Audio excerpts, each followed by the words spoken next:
Hello दोस्तों, आपका एक बार स्वागत है फिर से कॉन्सेप्ट विद हर्षित में। और आज का कॉन्सेप्ट मैंने लिया है चंकपम दोराईराजन केस। देखिए, इस केस के बारे में हम बात करने ही वाले हैं और आपको ये केस जानना चाहिए। क्यों जानना चाहिए? क्योंकि आप भारत के नागरिक हैं, इतना काफ़ी है। अगर आप नहीं जानते हैं तो आपके अंदर ईमानदारी की थोड़ी सी कमी है। तो मुझे लगता है कि क्यों कमी रह जाए, आप जानें, जागरूक बने और भविष्य में कभी अगर ऐसी कोई डिबेट होती है तो आप खुल के बातें कर सकें, संविधान की बातों को आप तरोताज़ा कर सकें। देखिए, उस पर बात करने से पहले हम कुछ आर्टिकल जानेंगे। आर्टिकल क्या होते हैं? आर्टिकल कुछ ऐसी चीज़ जो कॉन्स्टिट्यूशन में दिया गया है हमको, जो प्रावधान दिए गए हैं, कुछ निर्देश गवर्नमेंट को दिए गए हैं कि गवर्नमेंट को हमारे लिए क्या करना है। कुछ ऐसे रूल्स हैं जो हमें बताया गया है कि आपको देश के लिए क्या करना है। तो इन सब का पूरा मुद्दा हम यहाँ डिस्कस करेंगे और फिर समझेंगे कि आखिर ये मामला क्या था, चंपकम दोराईराजन केस क्या था और क्यों इसे ऐतिहासिक फैसला कहते हैं। सबसे पहले हम बात करते हैं, देखिए, आर्टिकल 15 की बात करेंगे, आर्टिकल 29 की बात करेंगे। छोटी सी बात जो मुझे लगता है 2 मिनट के अंदर खत्म हो जानी चाहिए।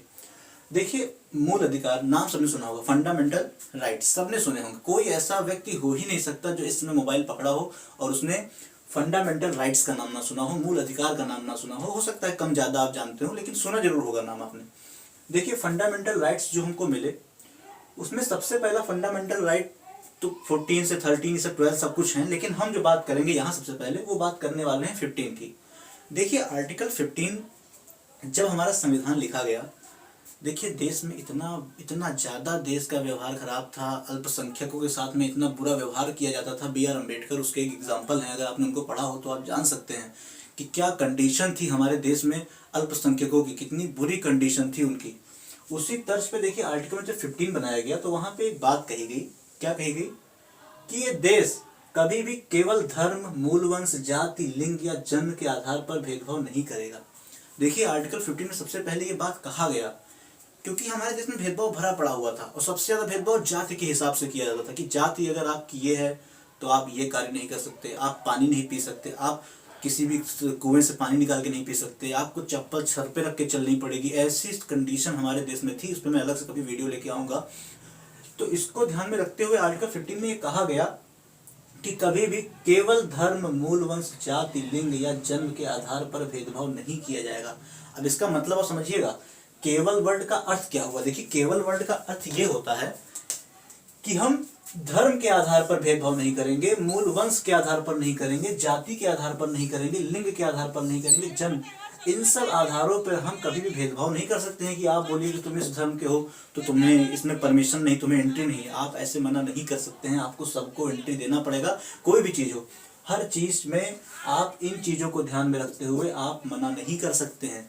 इसके अलावा मना कर सकते हैं आप, लेकिन इन चीज़ों पे आप मना नहीं कर सकते कि तुम्हारा धर्म कुछ भी है, तुम्हें ये चीज़ नहीं मिल सकती है।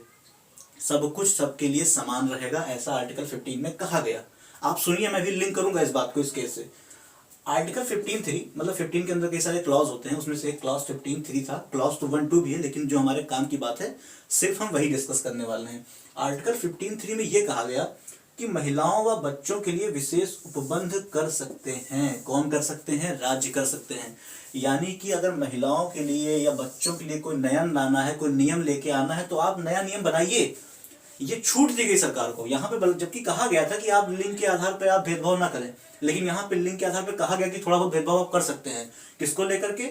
आप उनकी जेंडर को लेकर के कि महिलाएं हैं, महिलाओं के लिए कुछ नियम बनाना है। जैसे मान लीजिए होता है GIC बना हुआ है, GGIC बना हुआ है, government inter college, girls inter college. तो इसमें अंतर क्या है? देखिए, महिलाओं के लिए आप अलग से कॉलेज बना सकते हैं, महिलाओं के लिए एंट्री दे सकते हैं। अब आप हैं आदमी और आप कहें नहीं मुझे GGIC में ही पढ़ना है, तो फिर आपको डंडे पड़ेंगे, क्योंकि वहाँ पे GGIC में आप नहीं पढ़ सकते हैं। वो रूल बनाया गया है। क्यों? महिलाओं के लिए अलग से रूल बनाए गए, क्योंकि हमारे देश का ऐसा संस्कृति रहा कि थोड़ा महिलाओं को सेपरेट रखा गया, जबकि अब तो हम वेस्टर्न साइड में जा रहे हैं। इसलिए ये दिया गया छूट कि आप महिलाओं के लिए, बच्चों के लिए आप अलग से रूल रेगुलेशन लेके आएँ और उनको थोड़ा सा अलग लॉ के तहत आप देखें, ये कहा गया। देखिए, फिर से मैं एक बार छोटी सी बात को रिपीट करता हूँ। आर्टिकल 15 में ये बोला गया कि आप धर्म के आधार पर, मूल वंश के आधार पर, जाति, लिंग या जन्म के आधार पर आप भेदभाव नहीं कर सकते हैं। आप किसी को धर्म या जाति देख करके उसके साथ भेदभाव नहीं कर सकते हैं। आप 4 लोग को कुछ खाना खिला रहे हैं और आप एक बंदे को ऐसा नहीं मना कर सकते हैं कि तुम्हारा जन्म अलग की चीज़ है, तुम्हारा धर्म अलग की चीज़। अगर वो सरकारी चीज़ है तो आप पर्सनल है, तब तो आपके अधिकार है ही है।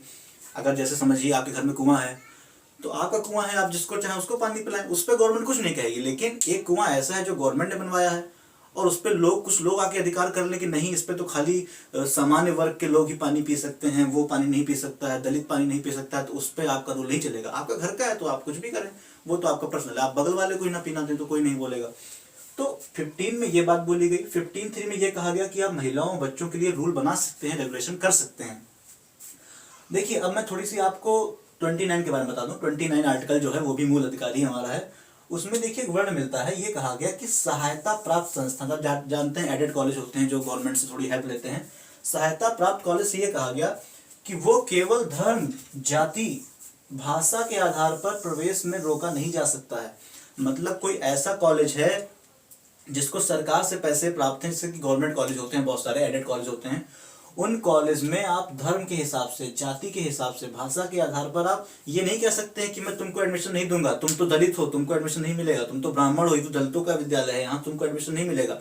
आप ऐसा नहीं कर सकते हैं, आपको एडमिशन देना पड़ेगा। आप देखिए यहाँ पे केवल वर्ड यहाँ भी लगा हुआ है। इस केवल वर्ड का मतलब ये होता है कि सिर्फ इस मामले में धर्म के आधार पर, जाति के आधार पर, भाषा के आधार पर आप नहीं रोक सकते हैं।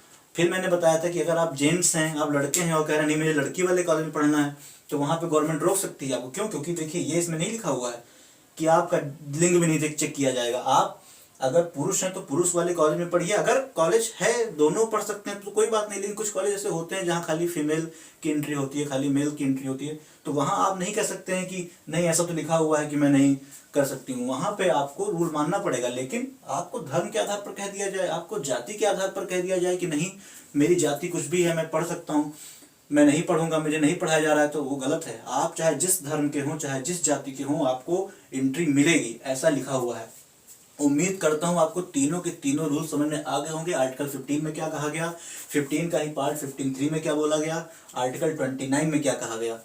अब आप देखिए मामला क्या हुआ था। हमारा देश 1947 में आज़ाद हो गया। आज़ाद होने के बाद आपको पता है कुछ समय लगा संविधान बनने में। 26 नवंबर 1949 में संविधान बन के तैयार हो गया था, लेकिन उसको लागू कब किया गया, 26 जनवरी 1950 में उसको लागू कर दिया गया, पूरी तरीके से लागू हो गया। उसी के कुछ महीने बाद एक मामला आया। मामला कहाँ से आया, मद्रास से आया।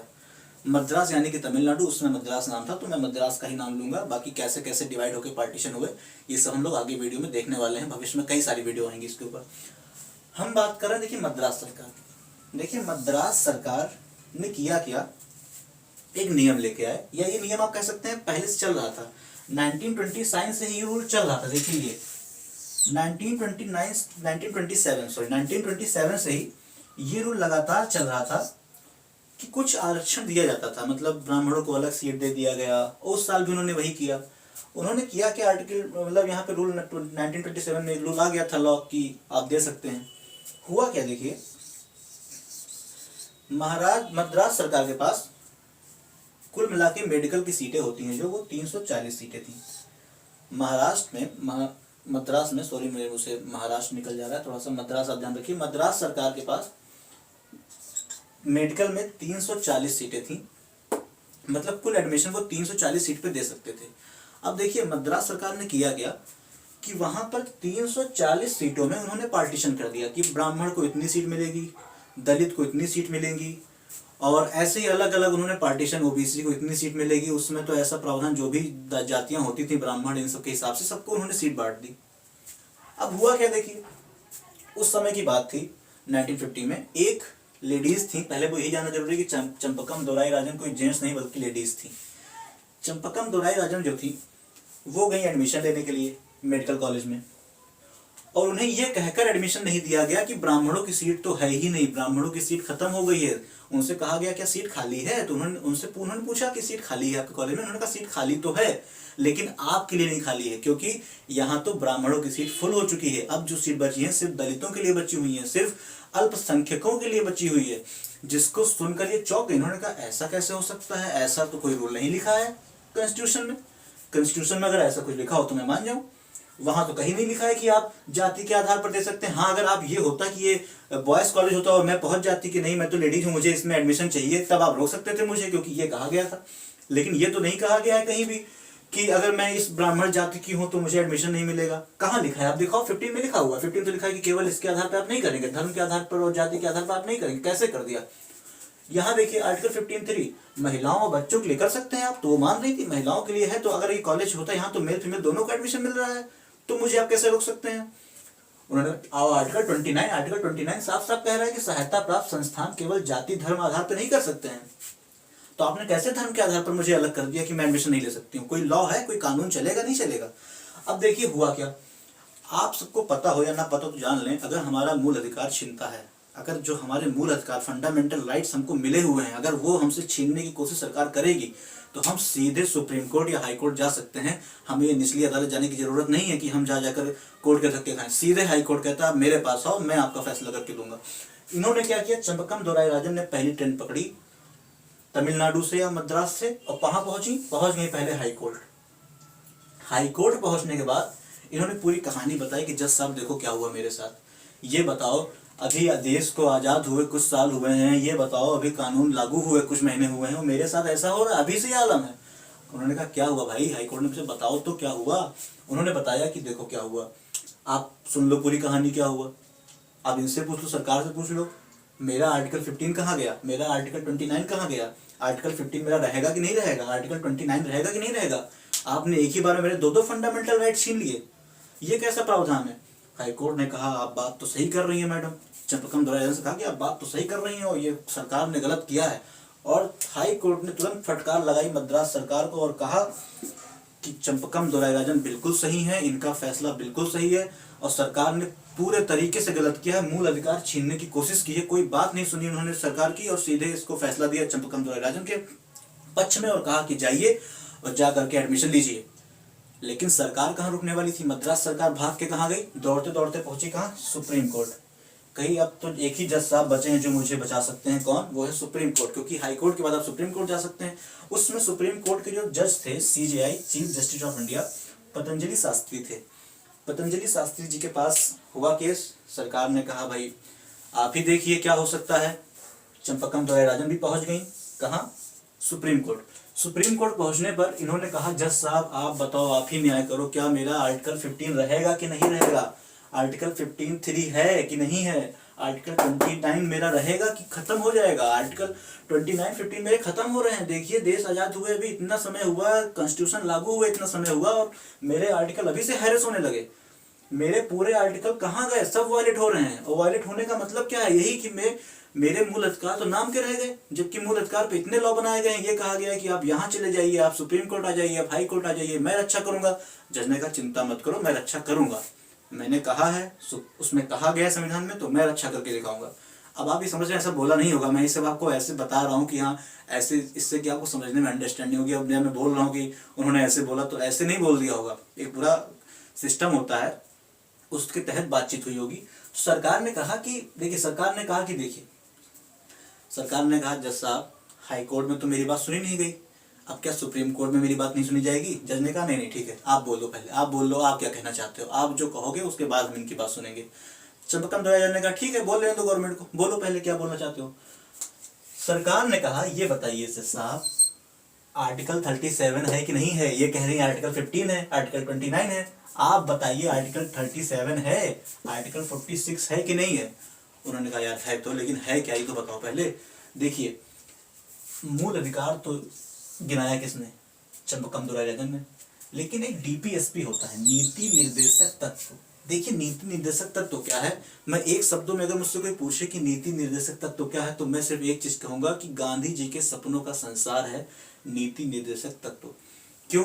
देखिए जब देश आजाद हुआ, गांधी जी के कई सपने थे कि बच्चे फ्री में स्कूल जाएं, बच्चों को कई सारे खाने मिले, बच्चों को फ्री में बुक मिले, बच्चों को फ्री में सब कुछ मिले और महिलाएं फ्री होकर घूमें, महिलाओं को पढ़ने के लिए सुविधा मिले, सबको आरक्षण दे करके आगे बढ़ाने की कोशिश की जाए। कोई एक ही बंदा आगे ना बढ़ता रहे, खाली ब्राह्मण ठाकुर या कायस्थ ही आगे ना बढ़ते रहें, हर एक क्षेत्र को आगे बढ़ाया जाए, ऐसा कहा गया।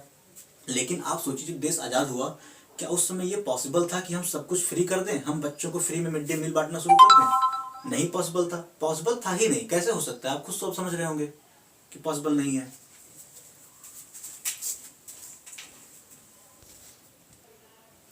देखिए माफी चाहूंगा, थोड़ा सा प्रॉब्लम हो गई थी, टेक्निकल फॉल्ट थी। मैं आगे बढ़ता हूँ। देखिए 37 में और 46 में क्या कहा गया था, सीधी सी बात आप सुने।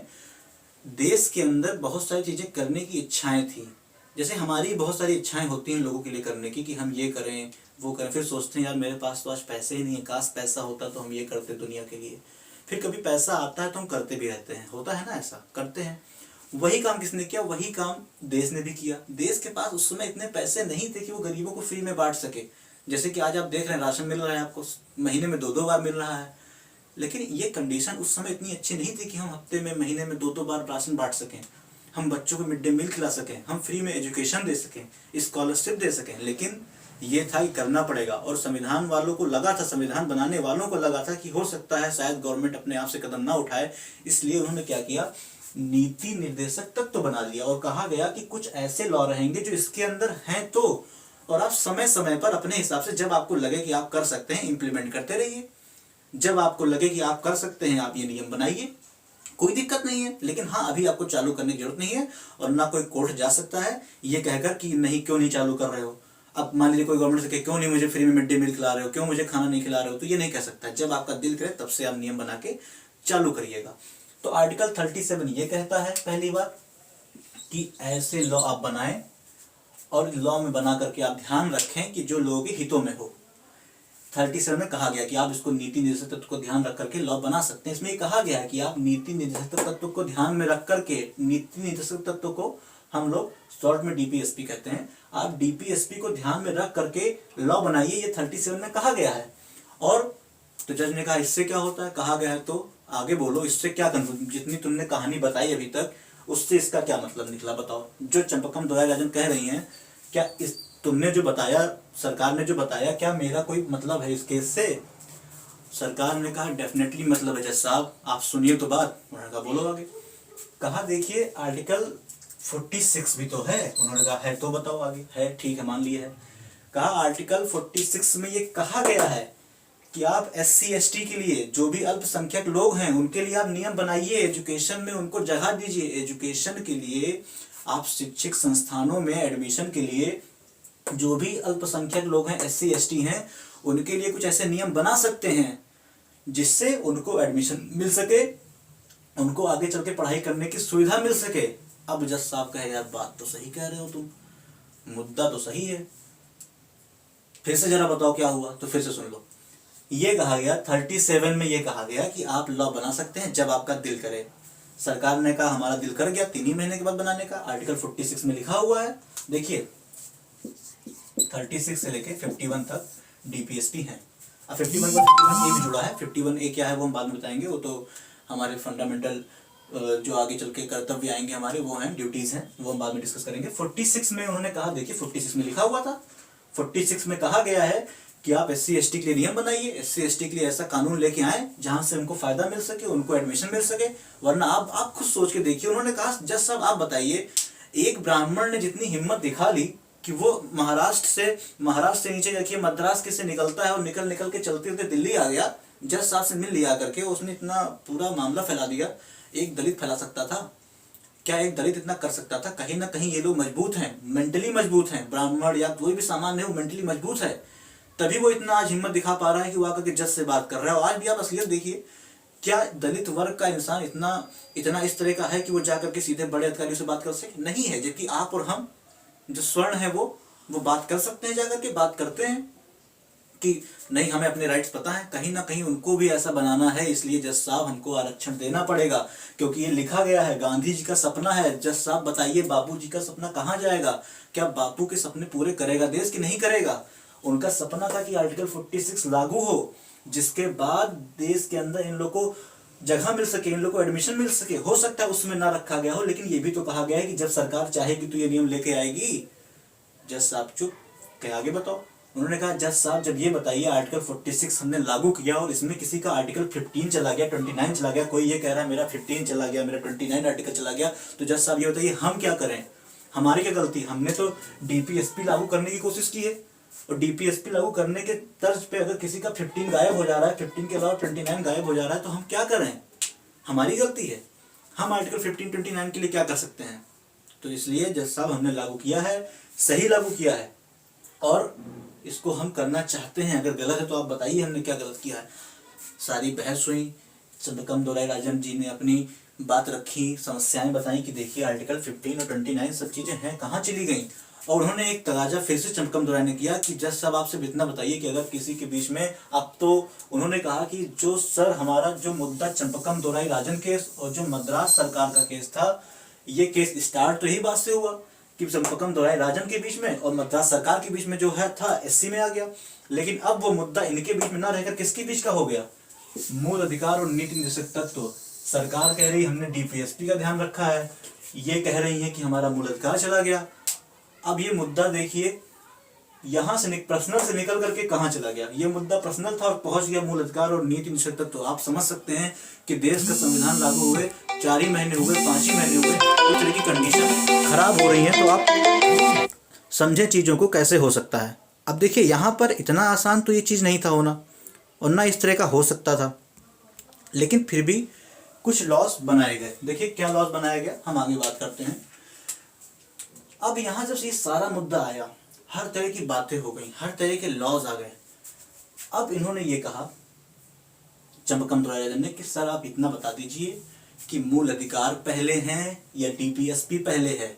अगर डीपीएसपी पहले है तो मैं चली जाती हूँ, मुझसे नहीं मतलब है। क्या आप मेरा मूल अधिकार छीन कर डीपीएसपी लागू करेंगे? अगर आपको डीपीएसपी लागू भी करना है, 46 को लागू करना है, तो क्या आप मुझसे पहले 15 और 29 छीन लेंगे? मेरा मूल अधिकार पहले है या डीपीएसपी पहले है? जज ने फिर जजमेंट दिया, जज ने पूरी बातों को पढ़ा, सुप्रीम कोर्ट में पूरी बहस हुई और पतंजलि शास्त्री जी के निर्देश में ये कहा गया कि चंद्रकम दोराईराजन पूरी तरीके से सही हैं, उनकी कोई गलती नहीं है और सरकार ने उनके मूल अधिकार छीनने की कोशिश की है। और आप कभी भी मूल अधिकार छीन करके डीपीएसपी लागू नहीं कर सकते हैं। अगर आपको डीपीएसपी लागू करना है तो पहले मूल अधिकार को देखिए, और कहीं मूल अधिकार तो नहीं किसी के छीन रहे हैं, जिसके बाद ही आप नीति निर्देशक तत्व यानी कि डीपीएसपी लागू कर सकते हैं, ये सरकार ने कहा। और सरकार के कहने बाद सुप्रीम कोर्ट का जजमेंट आया, सुप्रीम कोर्ट ने इस बात को आगे लेकर आए। अब देखिए बात ये मुद्दे की नहीं थी, लेकिन जब देखिए नेहरू जी उस समय थे, उनको भी बात पता थी कि ये सही नहीं हो रहा है अगर इस तरह का कानून आया। क्योंकि देखिए सुप्रीम कोर्ट उस समय इतना ताकतवर नहीं था, क्योंकि देश आज़ाद ही हुआ था, कई सारे नियम बनाने थे। और अगर ऐसा होता, देखिए बाद में इसी नियम को चेंज भी किया जाएगा, इसी नियम को बदला भी जाएगा, लेकिन आप समझ सकते हैं अगर 4 महीने पहले ही देश का संविधान बना है और 4 महीने बाद ही कोर्ट ही कानून की धज्जी उड़ाने लगे, कोर्ट ही कहने लगे कि नहीं नहीं आप सही कह रहे हैं, कानून गलत लिखा हुआ है, तो आप सोचें उस कानून की रिस्पेक्ट होगी। तो उस समय मुझे लगता है कि सरकार ने जो कहा वो गलत था और उस समय सुप्रीम कोर्ट ने सही डिसीजन लिया, क्योंकि 4 महीने के अंदर कानून बना है। और अगर हम तुरंत सुप्रीम कोर्ट ये कहने लगेगा कि नहीं कानून में गलत लिखा हुआ है, आप सही कह रहे हैं, तो कहीं ना कहीं पूरे विश्व में भारत का मजाक बन सकता था कि देखो 4 महीने पहले कानून लागू हुआ, संविधान लागू हुआ और क्या आलम हो रहा है, कमियां निकलने लगी। तो इसलिए सुप्रीम कोर्ट ने थोड़ा सा फेवर किया, फेवर लेकर के चले किसका, संविधान का, कॉन्स्टिट्यूशन का, कि नहीं कॉन्स्टिट्यूशन सही है, आप अपने आप को सुधारें। और सुप्रीम कोर्ट को पता था कि सरकार क्या करने वाली, वही हुआ भी। देखिए एससी ने सरकार को फटकार लगाई, पता है आपको, मैंने बता दिया, और ये कहा कि मूल अधिकार डीपीएसपी से बड़ा है, मूल अधिकार बड़े हैं, डीपीएसपी छोटे हैं, ये कहा। और आप मूल अधिकार छीन कर डीपीएसपी लागू नहीं कर सकते हैं, आप मूल अधिकार छीन लें और फिर डीपीएसपी लागू करें, तो ये नहीं हो सकता है, ये सरकार ने साफ साफ कहा, फटकार लगाई। और इसके बाद सरकार हार का मुंह देखना पड़ा सरकार को। इसके बाद हुआ क्या, देखिए मैं आपको छोटा सा शॉर्ट में बता देता हूँ। जब मैंने बताया कि जवाहरलाल नेहरू को ऐसा कई बार लगा कि नहीं कुछ चेंजेस करने चाहिए हमको कानून के अंदर, उन्होंने एक चेंज खाली ये किया। आगे चल करके देखिए हम जानते हैं फर्स्ट अमेंडमेंट एक्ट भी आएगा, कॉन्स्टिट्यूशनल अमेंडमेंट एक्ट भी आता है। अभी हम आगे आपको अगले वीडियो में बताएंगे कॉन्स्टिट्यूशनल अमेंडमेंट एक्ट क्या होता है, कैसे कैसे चीज़ें हैं, ये सारी बात हम करेंगे। लेकिन देखिए आप समझ लीजिए जब ये सब हो गया तो फर्स्ट अमेंडमेंट एक्ट आया था, मतलब पहला संविधान संशोधन किया गया। और पहले संविधान संशोधन में एक बात कही गई, देखिए उसमें कई सारे बातें थी।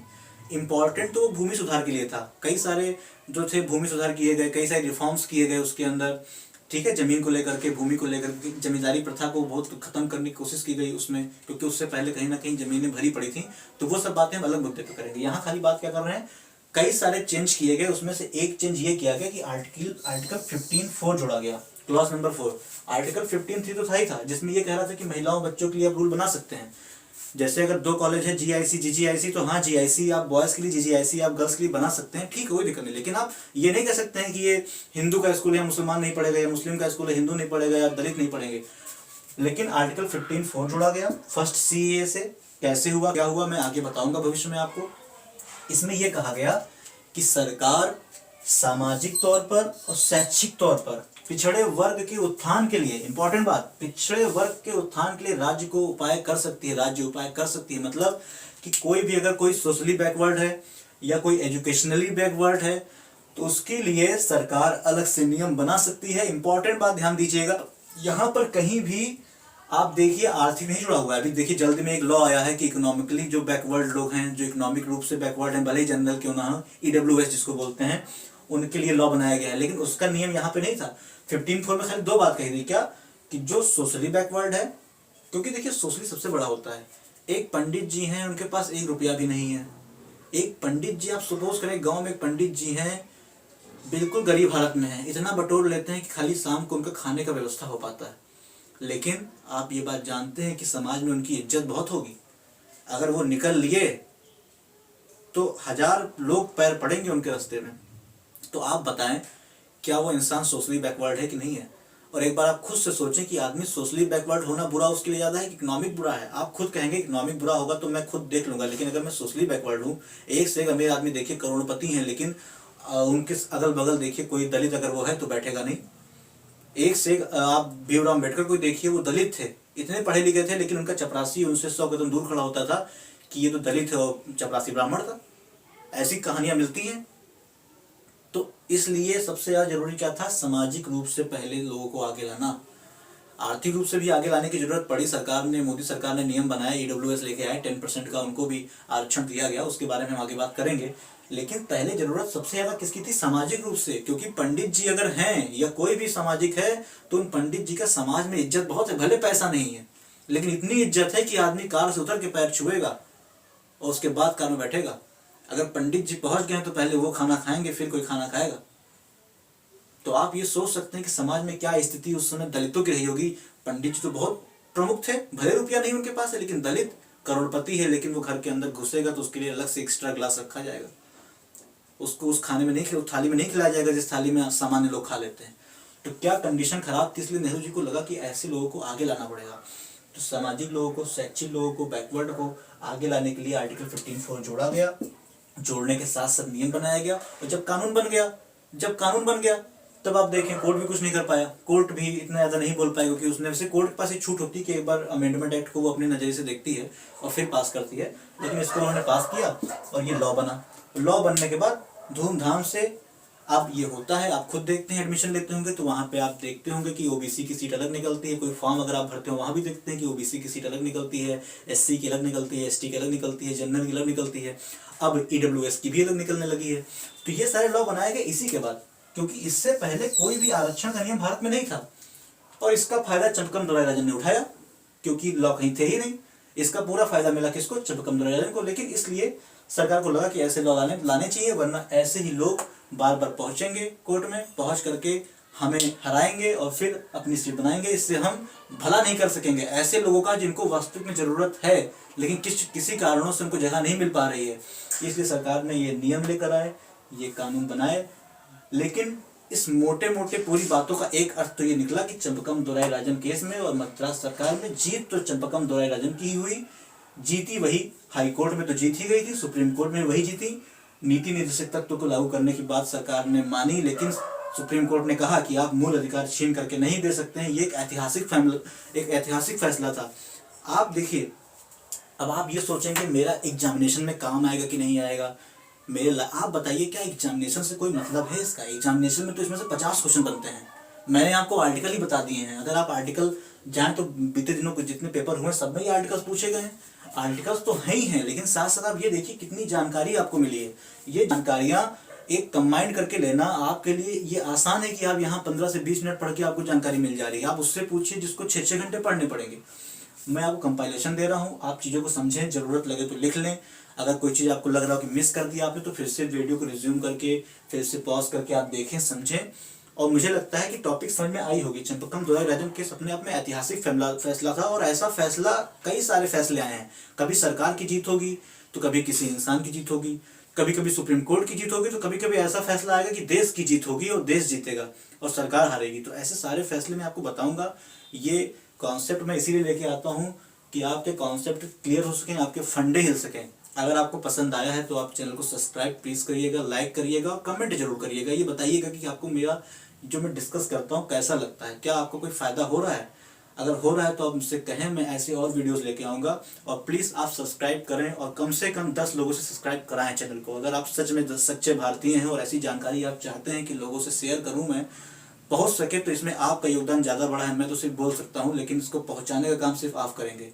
तो इसलिए प्लीज़ आप इसको देखें, समझें और आगे तक पहुँचाने का काम करें। इसी के साथ मैं विदा लेता हूँ। जय हिंद, जय भारत।